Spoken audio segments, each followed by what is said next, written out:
and Kisumu have recorded an alarming surge in gender-based violence, with a shocking 6 out of 10 women reporting physical violence, while 3 out of 10 say they have experienced sexual violence, according to the Kenya Demographic Health Survey of 2022, released in September 2023. Cultural prohibitions against women testifying against family members contributed to unreported cases, fostering a rise in incest and teenage pregnancies. As we mark 16 days of activism against gender-based violence, our reporter Levis Musumba visited the counties of Bungoma, Vihiga and Kisumu to document reported and unreported cases amid government efforts to end GBV by 2030. Here is a report.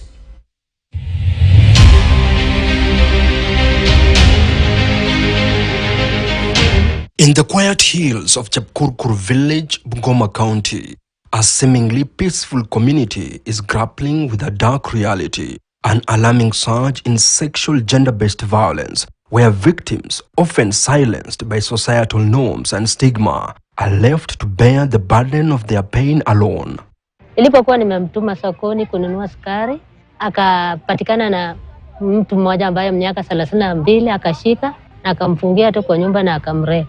Bado anakopa saa hii ukituma mahali atoki kwa poma. Yaani angali anajua nikitoka nitashikwa na mtu mwingine. Baada ya kunitoa nje, I was raped na watu wawili mpaka nikakuwa unconscious, nikazimia. Up to date mimi 41 years, lakini sijakuwa na interest tena kukuwa na mwanaume mwingine. This heartbreaking story is not isolated. It echoes throughout Bungoma County, where a shocking 62% of women have reported physical violence and 30% have experienced sexual violence, as per the Kenya Demographic Health Survey of 2022. The case of teenage pregnancies, if you see the status of our county, 2023 alone, from January to July, between the age of 10 to 14, we have recorded cases of 196. Between the ages of 15 to 19, we have 7,270. Bungoma County has sexual gender-based violence prevalence of 23% against the national prevalence of 13%, with the Kimilili, Mount Elgon and Bumula constituencies listed as hotspots for sexual gender-based violence. We don't have facilities where we can have those who have been rescued, because we realize once they are released, they go back, the matter is compromised, their parents are compromised, and we lose things because we've not had a period to assess these children, so, and monitoring purposes.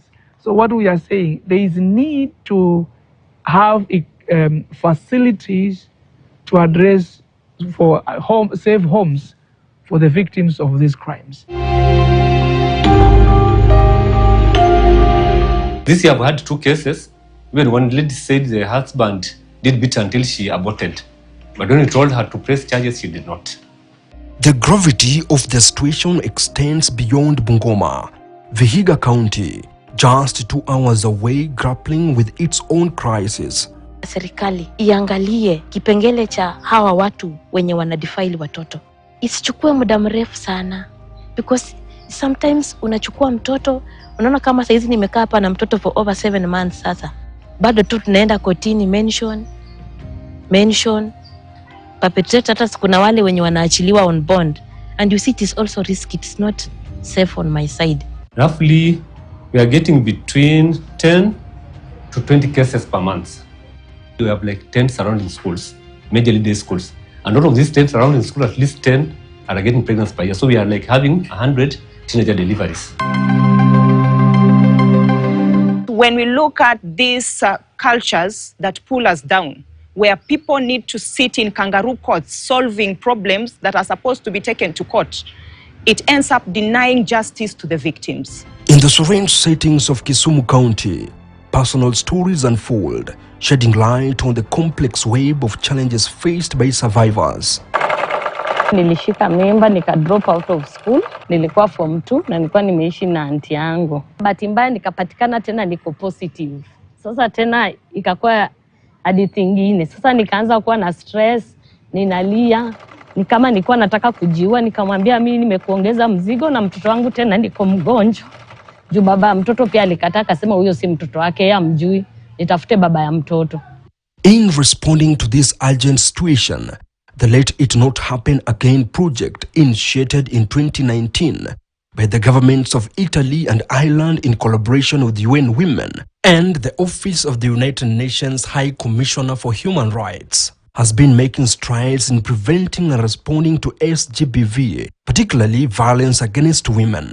UN Women, in partnership with the Action Coalition on Gender-Based Violence, are actively working to end violence against women and girls in Kisumu, Vihiga, and Bungoma counties. Previously, we had so many cases that had not been reported because people didn't even know what to do.